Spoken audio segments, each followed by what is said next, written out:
How to calculate per day calories on your MyFitnessPal app. Firstly, open the app.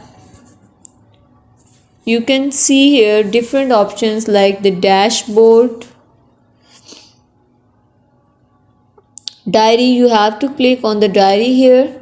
Now you can see here you have added different types of foods in different meal timings. Breakfast, your total calories in breakfast are 580, in lunch 4, dinner 393, snacks 370. You are not doing to add any exercise here, that's why burnt calories are not present here. And water, in this way you have to add and calculate your per day calories on MyFitnessPal app according to your meal. Just make sure watch the complete video and follow each step carefully to avoid forgetting anything and making mistake to our channel for more valuable content in the future. Your engagement is highly appreciated. I wish you very good luck. Thanks.